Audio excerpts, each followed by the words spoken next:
Hi guys, good morning. Ayan, so ngayon lang po tayo makakapag-edit at makakapag-upload nitong ating video na niluto natin kahapon dahil tayo po ay na-busy. Kaya naman, pasensya na po. So for today's video, ay magluto tayo nitong napakasimple na ukoy na hipon. So ayan na nga, meron tayong hipon dito, yung maliliit.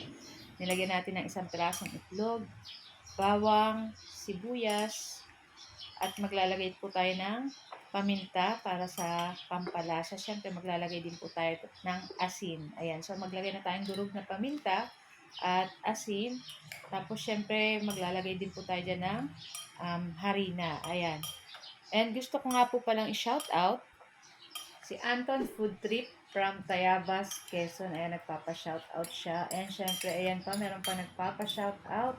Pa-shoutout man po kay Justin Sobuno. Ayan, nagpapatulong daan na magkaroon na daw ng bata kasi 28 years ng single. O, ayan. Shoutout daw kay Justin Sobuno. Ayan, si mga single pa dyan. O, alam nyo na. May message na kaagad to si Justin Sobuno. Ayan. So guys, ayan, naglagay na rin tayo ng harina. Ayan. Tapos halu-haluin lang po natin iyan. And maglalagay lang din ako dyan ng konting suka guys para mawala yung langsa. Konti lang. Tamang-tama lang yan. Ayan. Ayan. Nabibilot na naman ako guys.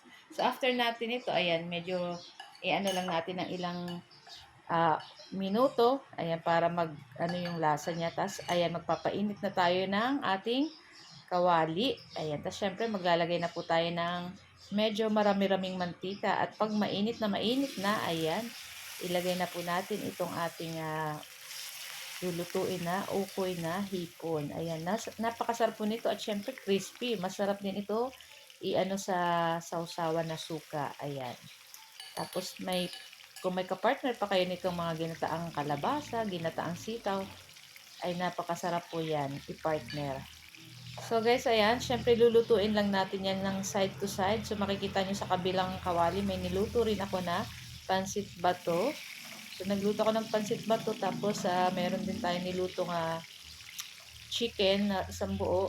Binabad ko lang yun sa paminta, asin, um, tawag niya, kalamansi, tapos naglagay rin tayo ng patis. So, i-edit ko pa guys yung video. Ayan, after natin ma-edit, saka ko lang uli may i-post. Ayan.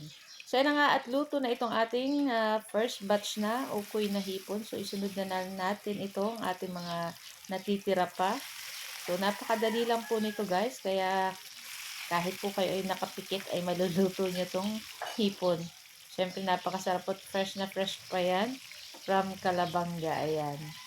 So guys, ayan, ito lang ating video today. Thank you for watching. Bye!